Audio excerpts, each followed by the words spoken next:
A very good afternoon from Nairobi, Kenya. So Somalia is at a very difficult situation right now. There's a very, very complex and confusing situation that is going on in Somalia right now, and it's not internally, it is externally, because it involves other countries, it involves other external forces. So let me begin by saying this first. So there's this situation where Egypt, Qatar, UAE have interest in Somalia all, and also the United States and Britain. So also Turkey involved. So this how the situation is becoming very, very confusing and complex. So in the early weeks of June, Abiy Ahmed sat with the Ethiopian media, and he discussed the need, and he reiterated and actually enforced the need and underlined the need for Ethiopia to have a naval base in the shores of Somalia. So a week later, he was visited by a high-profile visitor from the United States. That is the leader of the U.S. Africa Command, General Michael Langley, alongside other diplomatic officials from the United States of America.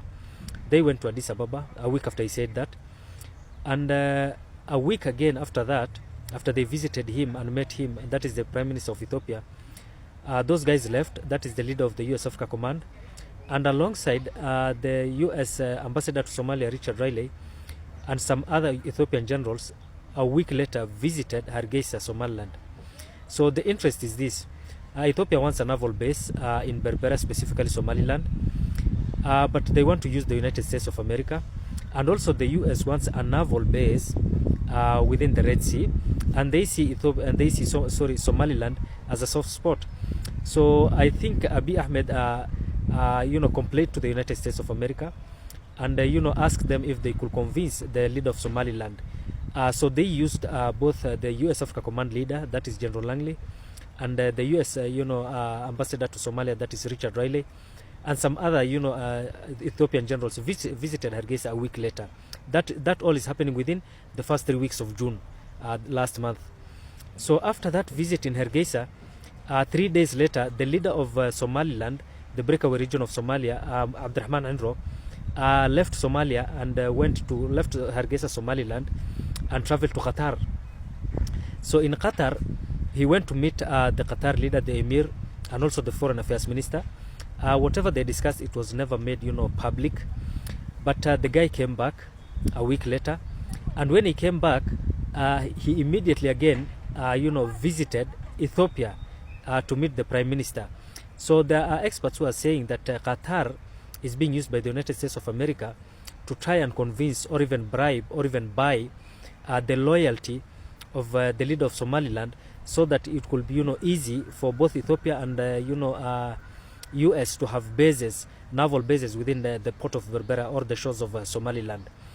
So Qatar is playing a very big role there. Also, there is the question of UAE. So what is the role of UAE? UAE, you will remember that DP World, the company that built or rebuilt the port of Berbera and leased it for 90 years, it's called DP World, and it belongs to the United Arab Emirates. It also has another port that it has rebuilt, that is Bosaso Port in Puntland. Also, there is this rumor that they might also lease the port of Kismayo and rebuild it, but they are fearing insecurity because of Al-Shabaab and also the Kenyan question, because Kenya also occupies part of that port, the Kenyan army and the Kenyan navy, because there is a serious operation against Al-Shabaab in southern Somalia, and Kismayo is the landing zone for the militaries that are engaged against Al-Shabaab.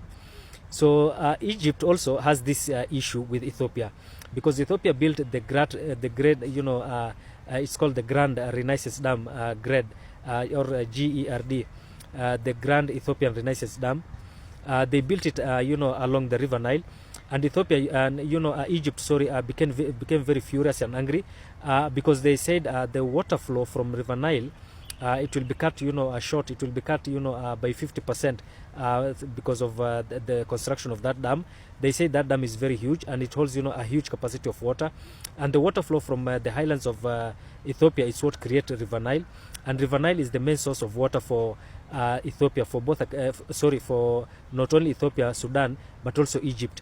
and mainly 99% of the Egyptian economy, in terms of agriculture and household use, they depend on the waters of River Nile.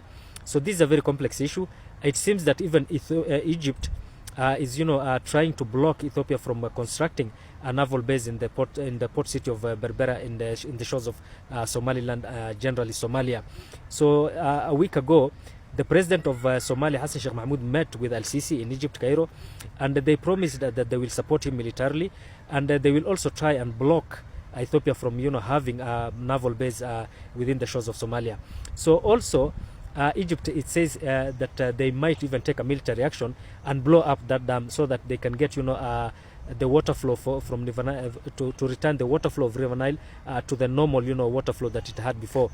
They say that parts of it, Egypt is becoming drought. The agriculture, is simply dying. Basically, whatever that they dependent on is in terms of water is the River Nile, and it has been cut short. It has been cut to like 50%, and they are really suffering as a country. Also, there is this question of Turkey wanting to drill for oil. So about a month ago, Turkey tasked a ship. There's that ship that was doing oil exploration, and they were doing their own survey, and they reported back to President Hassan Sheikh Mahmoud and the president of Turkey also, and they said that they found about 20 billion barrels of oil in the shores of Somalia. And it seems that now Hassan Sheikh Mahmoud, yesterday, today is 12th of July, so 11th of July, he was in Ankara, Turkey, discussing the same issue with Erdogan, and it seems he has given Erdogan a permission to begin drilling. So the complex, the situation in Somalia is very complex. It involves, the United States, it involves Qatar, UAE, Egypt, and Ethiopia.